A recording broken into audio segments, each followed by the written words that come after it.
पूछती हैं माँ भारती, आज हमारे देश के माता पिता को क्या हो गया है, कैसे अपने बेटियों को संस्कार दे रहे हैं,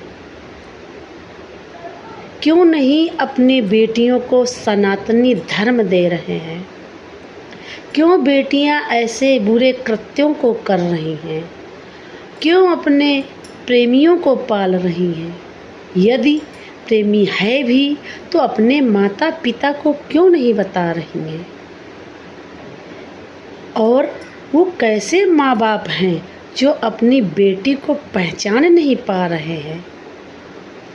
किस हवाओं में उड़ रही हैं बेटियाँ और माता पिता किन हवाओं में उड़ रहे हैं कि उनकी हवाओं को पहचान नहीं पा रहे हैं।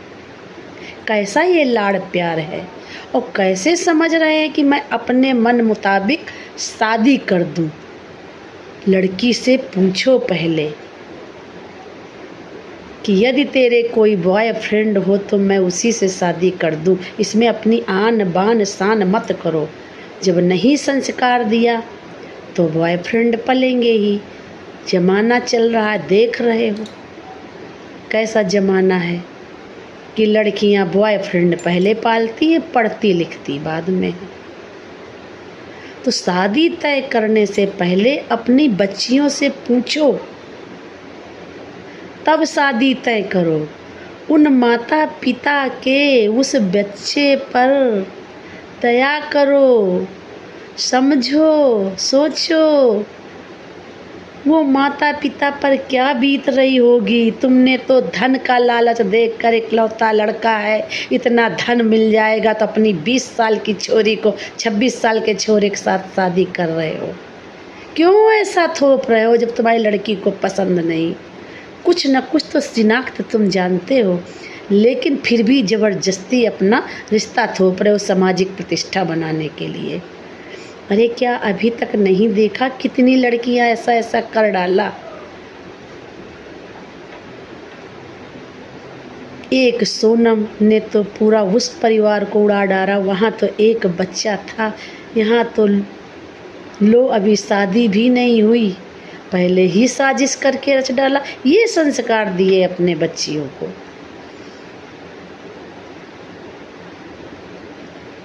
बताइए आप लोग आधुनिक उसमें इतना बढ़ गए हैं, इतना बढ़ गए हैं धन दौलत में कि विदेशी नीति अपनाते हो, बच्चों को वही संस्कार देते हो और बच्चे देखो क्या अंजाम दे रहे हैं। सोचते कोई जानता नहीं है इनको। अगर भगवान का खौफ होता ईश्वर का तो ये ऐसा काम कभी न करते। इसीलिए सनातनी बनाना चाहिए। कुछ तो उनको संस्कार दो।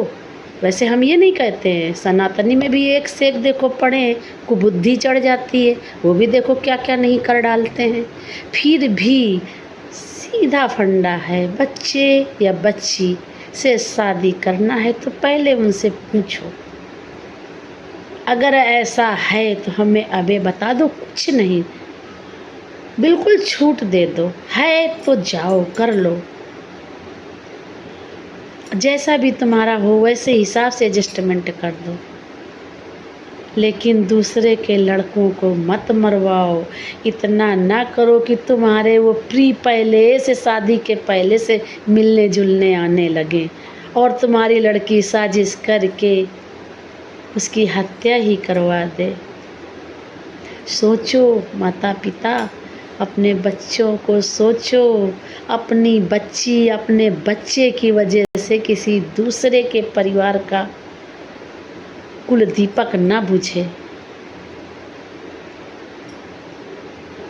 और कानून तो देखो, यदि आज सोनम को फांसी की सजा हुई होती तो आज ये सिया कतई नहीं कर सकती थी ये साजिश। इसीलिए जैसे को तैसा मिलना चाहिए, चाहे लड़की हो या लड़का या बूढ़ा हो या बड़ा, कोई भी हो। जैसी करनी वैसी भरनी तुरंत। वो दुनिया का नसीहत न रखो। वो सिया ने सोचा सोनम जैसे बच गई हम भी बच जाएंगे। पहले तो बचने का पूरा फंडा सोनम जैसे उसने भी रचा। और करने के लिए तो शादीशुदा वाली भी देखो कर रही है। क्या किया जाए इनकी कुबुद्धि को? ये संस्कार ही है बचपन के, जो ये कुबुद्धि आगे बढ़ती जा रही है। और एक बार सोचो लड़के वो लड़कियों, ये मत भूलो कि मैं जो कर रहा हूँ वो कोई देख नहीं रहा है, वो तो देखने वाला देख रहा है, और वो तुम्हारा पर्दाफाश जरूर करेगा, चाहे तुम जितना भी छुप छुप के कर लो।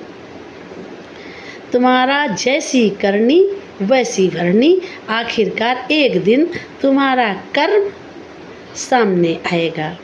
इसीलिए कहते हैं कि जैसा कर्म करोगे वैसा फल देगा भगवान। पढ़ो सब गीता का ज्ञान, सुनो सब गीता का गान।